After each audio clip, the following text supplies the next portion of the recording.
கற்றலை இனிமை சேனல் தங்களை அன்புடன் வரவேற்கிறது. ஹலோ ஸ்டூடெண்ட்ஸ், நாம இந்த வீடியோல 5ஆம் வகுப்பு கணக்கு பயிற்சி 2.7 பார்க்க போறோம். பயிற்சி 2.7 எல்லாமே பெருக்கல் கணக்கு தான் கொடுத்துருக்காங்க. 3 இலக்க எண்கள் அல்லது 4 இலக்க எண்களை 2 இலக்க எண்களால எப்படி பெருக்க போறோம் அப்படின்னு தான் இந்த பயிற்சியில பார்க்க போறோம். பெருக்கல் அப்படின்னாலே பெருகிறது, அதாவது அதிகமாகிறது அப்படின்னு அர்த்தம்.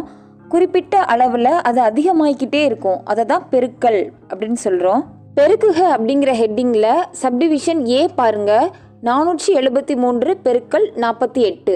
473 மேலே எழுதிக்கணும், கீழே 48 எழுதணும். எந்த கணக்கா இருந்தாலும் முதல் எழுதியிருக்கிற எண்ணோட இடமதிப்பு சரியா பொருந்துற மாதிரி தான் ரெண்டாவது எண்ணை எழுதணும். அதாவது 1கள் 10கள் 100கள் இந்த வரிசையில தான் நம்ம எண்களை எழுதி எந்த ஒரு ஃபங்க்ஷனாலும் பண்ணணும். இப்போ 473 பெருக்கல் 48ன்னு எழுதிட்டோம். எப்போவுமே பெருக்கும் போது பெரிய எண்ணை மேலே எழுதி சின்ன எண்ணை தான் கீழே எழுதுவோம். அப்போதான் நமக்கு பெருக்கல் ஈஸியாக வரும். ஆனால் இடமதிப்பு மட்டும் கரெக்டாக போட்டுறணும். பெருக்கலை எப்போவுமே 1ஆம் இடமதிப்புலேருந்து தான் ஸ்டார்ட் பண்ணுவோம். 48ல் 1ஆம் இடத்துல இருக்கிறது 8. அதனால் அந்த 8 வச்சு முதல்ல பெரிய எண்ணோட 1ஆம் இடமதிப்பில் இருக்கிற எண், 10ஆம் இடமதிப்பில் இருக்கிற எண், 100ஆம் இடமதிப்பில் இருக்கிற எண் எல்லாத்தையுமே நம்ம பெருக்க போகிறோம்.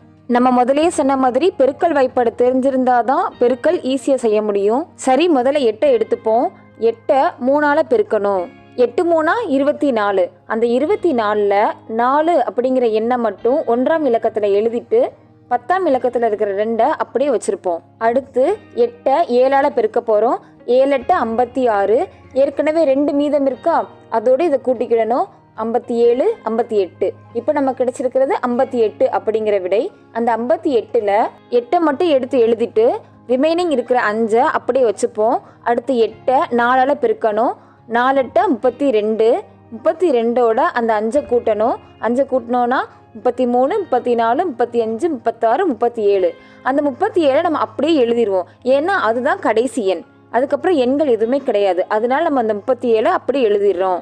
இப்போ மேலே இருக்கிற பெரிய எண்ணை 8ஆல் பெருக்கிட்டோம். அதே மாதிரி மேலே இருக்கிற பெரிய எண்ணை 4ஆல் பெருக்கணும். 4 3ஆல் பெருக்கும் போது 12 கிடைக்கும். அந்த 12ல் 2 மட்டும் எடுத்து எழுதிப்போம். ரிமைனிங் 1 அப்படியே இருக்கும். அந்த 2 4க்கு கீழே எழுதக்கூடாது, ஏன்னா 4 அப்படிங்கிறது 1ஆம் இடமதிப்பை குறிக்கிறது. ஆனால் நம்ம பெருக்கும் போது எடுத்த 4 10ஆம் இடத்துலேருந்து எடுத்தோம். அதனால 2வது எண்ணை வச்சு பெருக்கும்போது எப்போவுமே 10வது ஸ்தானத்துலேருந்து ஆரம்பிக்கணும். அதே மாதிரி 3ஆம் எண் உங்களுக்கு கொடுத்துருந்தாங்க அப்படின்னா அதோட விடை எழுதும் போது 100வது ஸ்தானத்துலேருந்து தான் நம்ம எழுத ஆரம்பிக்கணும்.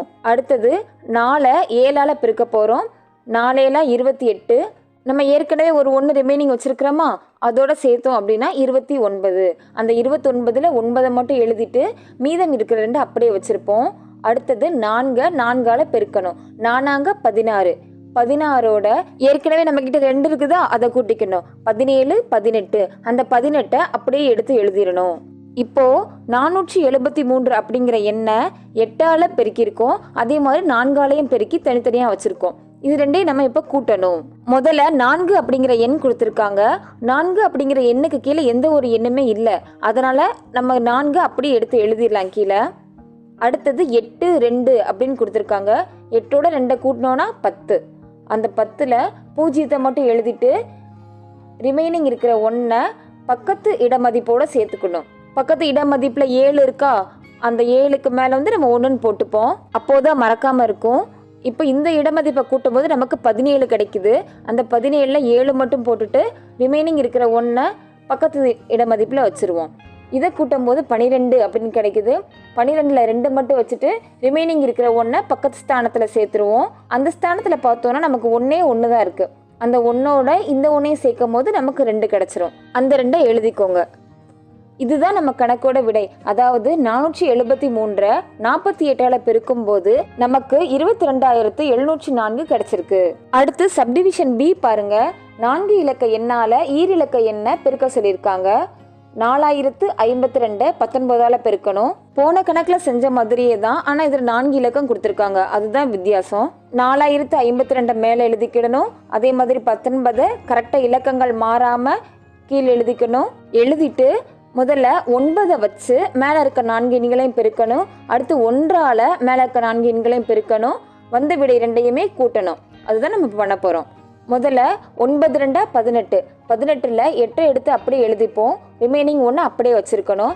அடுத்தது 9 5 45, அந்த 5ஓட ஏற்கனவே ஒரு 1 இருக்கா, அதை ஆட் பண்ணி 46 அப்படின்னு வச்சுருப்போம். அந்த 46ல் 6 மட்டும் எழுதிப்போம், 4 அப்படியே ரிமைனிங் வச்சுருப்போம்.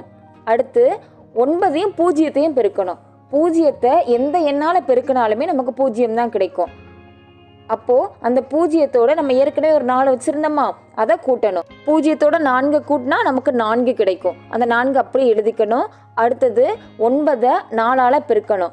9 4 36, அந்த 36 அப்படியே எழுதிடணும். ஏன்னா 4க்கு அடுத்து நம்ம பெருக்கிறதுக்கு எண்கள் எதுவுமே கிடையாது, அது கடைசி எண்ணாக இருக்கிறதுனால 36 அப்படியே எழுதிடுறோம். அடுத்தது 1 வச்சு மேலே இருக்க 4 எண்களையும் பெருக்க போகிறோம். இப்போது பெருக்கி வர எண்களை முதல் ஸ்தானத்தை விட்டு தள்ளி தான் எழுதுவோம். 10வது ஸ்தானத்தில் தான் எழுத ஆரம்பிப்போம். ஏன் அப்படின்னா 19ல் 1 இருக்கிற இடம் 10வது ஸ்தானம். அதனால் 1 வச்சு மேலே எந்த எண்ணை பெருக்கினாலுமே முதல்ல 10ஆம் எண் இடமதிப்பில் இருந்தால் நம்ம எழுத ஆரம்பிக்கணும். 1ஆல் முதல்ல 2 பெருக்கினா 2, அடுத்து 5 பெருக்கிறோம் 5, அடுத்து 0 பெருக்கிறோம், கண்டிப்பாக 0 தான் வரும். அடுத்து 1 வச்சு 4 பெருக்கிறோம் 4. இப்போ 2ஐயும் கூட்டி போட போகிறோம். அந்த 8 அப்படி கீழே எடுத்து எழுதிடுவோம். அடுத்தது 6 2ன்னு இருக்குது, 6ஓட 2 கூட்டினா 8. அடுத்தது 4 5, 4ஐயும் 5ஐயும் கூட்டினா நமக்கு 9 கிடைக்கும். அடுத்து 6 0ன்னு இருக்குது, 0த்தோட எந்த எண்ணை கூட்டினாலும் அதே எண் தான் கிடைக்கும். அதனால் 6 அப்படியே எடுத்து எழுதிடுறோம். அடுத்து 3ஐயும் 4ஐயும் கூட்டுறோம். 3ம் 4ம் சேர்ந்தா 7, அந்த 7ஐ எடுத்து எழுதிக்கிறோம். இப்போ நமக்கு விடை கிடச்சிருச்சு. 4052 19ஆல் பெருக்கும்போது நமக்கு 76,988 விடையாக கிடச்சிருக்கு. அடுத்தது சப்டிவிஷன் CDEF எல்லாமே இதே மாடல் தான். ஸோ நீங்கள் செஞ்சு பாருங்கள், நானும் ஸ்க்ரீனில் கொடுத்துருக்கேன், டவுட்டாக இருந்தால் இதில் பார்த்துக்கோங்க. அடுத்தது வகைக்கணக்குகள் பார்ப்போம். கீழ்கண்டவற்றிற்கு விடையளி. வகைக்கணக்குனாலே வகை எழுதி தான் நம்ம எழுதணும். முதல் கணக்கு பாருங்க. ஒரு கூடையில் 55 மாங்கனிகள் உள்ளன. ஒரு மாங்கனியின் விலை ரூபாய் 15 எனில் மாங்கனிகளின் மொத்த விலையை காண்க. நாம இப்ப கடைக்கு போறோம். அந்த கடையில ஒரு கூடை நிறைய மாம்பழங்கள் இருக்கு. அதுல மொத்தம் 55 மாம்பழம் இருக்கு. ஒரு மாம்பழத்தோட விலை 15னா அந்த கூடையில மொத்தம் இருக்கிற 55 மாம்பழங்களோட விலை தான் நமக்கு கேட்டிருக்காங்க. அப்போ ஒரு மாம்பழத்துக்கு 15னா இன்னொரு மாம்பழத்துக்கு 30 அப்படின்னு நம்ம கூட்டிக்கிட்டே கூட போகலாம். ஆனா அது கொஞ்சம் கஷ்டமானது. அதனாலதான் நம்ம பெருக்கல் பயன்படுத்துறோம். ஒரு மாம்பழத்தோட விலை 15னா 55 மாம்பழங்களோட விலையை பார்க்கறதுக்கு 55 15ஆல பெருக்கணும். உங்களுக்கு பெருக்கல் தெரியும் தானே? ஸோ 55 மேலே போட்டு 15 கீழே போட்டு 2ஐயும் பெருக்குங்க. பெருக்கி பார்த்தோன்னா 55 மாங்கனிகளின் விலை ரூபாய் 825 கிடைக்குது நமக்கு. அடுத்தது 2வது கணக்கு பாருங்க. ஒரு பேருந்தில் 55 பயணிகள் பயணிக்கின்றனர். ஒரு பயணச்சீட்டின் விலை ரூபாய் 25 பயண செலவு ஆகிறது எனில் மொத்தமாக நடத்துனர் வசூலித்த தொகை எவ்வளவு? இப்போ உங்க ஃப்ரெண்ட்ஸோட வெளியில போறீங்க ஞாபகம் வச்சுக்கோங்க. பஸ்ல மொத்தம் 3 பேரா சேர்ந்து போறீங்க. உங்க ஒரு ஆளுக்கு மட்டுமே டிக்கெட் 5 ரூபாய் அப்படின்னா உங்க 3 பேருக்கு சேர்த்து எவ்வளவு டிக்கெட் ஆகும்? உங்க ஒரு ஆளுக்கு 5 ரூபாய், இன்னொருத்தருக்கு 5 ரூபாய், இன்னொரு ஃப்ரெண்டுக்கு 5 ரூபாய். அப்போ 3 பேருக்கு சேர்த்து 15 ரூபாய் ஆகும். 5 அப்படிங்கிற எண்ணை 3 தடவை கூட்டுறதுக்கு பதிலாக 3ஆல இருக்கிற நபர்கள் எத்தனையோ அவங்க எண்ணிக்கையோட ஒரு பயணச்சீட்டோட விலையை பெருக்கும் போது நமக்கு விடை கிடைச்சிரும். இதுல மொத்தம் பயணம் செய்பவர்கள் 55 பேர். ஒரு பயணச்சீட்டோட விலை 25 அப்படின்னா மொத்தம் கண்டக்டர் எவ்வளோ கலெக்ட் பண்ணியிருப்பாங்கன்னு தான் கேட்குறாங்க. அப்போ நம்ம அங்கே இருக்கிற பயணிகளோட எண்ணிக்கை, அதாவது 55 ஒரு சீட்டோட எண்ணிக்கை, அதாவது 25ஓட பெருக்கும் போது நமக்கு விடை கிடைச்சிரும். எப்பவும் போல் 55 25ஆல் பெருக்குனீங்கன்னா நமக்கு கிடைச்சிருக்க விடை தான் அந்த நடத்துனர் வசூலித்த மொத்த தொகை. சரியா? 55 25ஆல் பெருக்கும் போது நமக்கு கிடைச்சிருக்க விடை 1375. அதாவது 55 பயண சீட்டோட விலை 1375ன்னு சொல்லியிருக்காங்க. அப்போ அந்த நடத்துனர் வசூலித்த மொத்த தொகை என்னது? நமக்கு 1375 ரூபாய். அடுத்தது 3வது கணக்கு பாருங்க. ஒரு வகுப்பறையில் 23 நாட்காலிகள் உள்ளன. ஒரு நாட்காலியின் விலை ரூபாய் 725 எனில் 23 நாட்காலிகளின் மொத்த விலையை காண்க. இதுதான் நமக்கு கணக்கு. நாற்காலினா சேர் அப்படின்னு நமக்கு நல்லா தெரியும். உங்கள் கிளாஸ் ரூமில் மொத்தம் 23 சேர்ஸ் இருக்குது. அந்த 23 நாட்காலியில் ஒரு நாட்காலியோட விலை மட்டுமே 725 அப்படின்னா மொத்தம் உன் கிளாஸில் இருக்கிற 23 நாட்காலியோட மொத்த விலை என்ன, அதுதான் கேட்டிருக்காங்க. எப்பவும் போல் இதுக்கு என்ன பண்ணுவோம், வகுப்பறையில் உள்ள நாட்காலிகளின் எண்ணிக்கை எழுதிப்போம் 23ன்னு. அடுத்து ஒரு நாட்காலியின் விலை ரூபாய் 725. 725 23ஆல் பெருக்கணும் அப்படின்னா நமக்கு 23 நாட்காலிகளின் விலை கிடைச்சிரும். 725 23ஆல் பெருக்கும்போது நமக்கு கிடைச்சிருக்க விடை 15,675. அப்போது அந்த கிளாஸ் ரூமில் இருக்கிற 23 நாட்காலிகளின் மொத்த விலை 15,675 ரூபாய். அடுத்த கணக்கு பாருங்க. ஒரு கிராமத்தில் 675 மக்கள் வாழ்கிறார்கள். ஒவ்வொருவரும் தினமும் 25 லிட்டர் தண்ணீர் பயன்படுத்துகிறார்கள் எனில் அந்த கிராமத்திற்கு ஒரு நாளில் தேவைப்படும் தண்ணீர் எவ்வளவு? அதுக்கு வகை எப்படி எழுதுவோம்? ஒரு கிராமத்தில் வாழும் மக்களின் எண்ணிக்கை 675. ஒரு நாளில் ஒருவர் பயன்படுத்தும் தண்ணீரின் அளவு 25 லிட்டர். ஒவ்வொரு தினமும் அப்படின்னு கொடுத்துட்டாலே ஒவ்வொரு நாளும், அதாவது ஒரு நாளும் எவ்வளோ பயன்படுத்துகிறாங்க அப்படின்னு தான் நமக்கு கொடுத்துருக்காங்க. ஒரே ஒரு நாளில் ஒரே ஒரு மனுஷன் 25 லிட்டர் தண்ணீர் பயன்படுத்துகிறாரு அப்படின்னு சொல்லி கொடுத்துருக்காங்க. ஒருத்தர் மட்டும் ஒரு நாளைக்கு 25 லிட்டர் பயன்படுத்தினார்னா 675 பேர் எத்தனை லிட்டர் பயன்படுத்துவாங்க, அதை தான் கேட்டிருக்காங்க. ஒரு நாளில் அந்த கிராம மக்கள் எல்லாரும் பயன்படுத்தின தண்ணீரோட அளவை கண்டுபிடிக்கிறதுக்கு என்ன பண்ணணும்? இருக்கிற மொத்த மக்கள் தொகையோட ஒரே ஒருத்தர் பயன்படுத்தின தண்ணீரின் அளவை பெருக்கணும்னா நமக்கு அந்த விடை கிடைச்சிரும். அதாவது 675 25ஆல் பெருக்கணும். 675 25ஆல் பெருக்கும்போது நமக்கு கிடைச்சிருக்கிற விடை 16,875. அதாவது ஒரே ஒரு நாளில் அந்த கிராம மக்கள் எல்லாருக்கும் சேர்த்து 16,875 லிட்டர் தேவைப்படுது. இதோட விடை எப்படி எடுத்து எழுதுவோம்? அந்த கிராமத்திற்கு ஒரு நாளில் தேவைப்படும் தண்ணீரின் அளவு ஈக்குவல் டு 16,875 லிட்டர். அடுத்தது 5வது கணக்கு பாருங்க.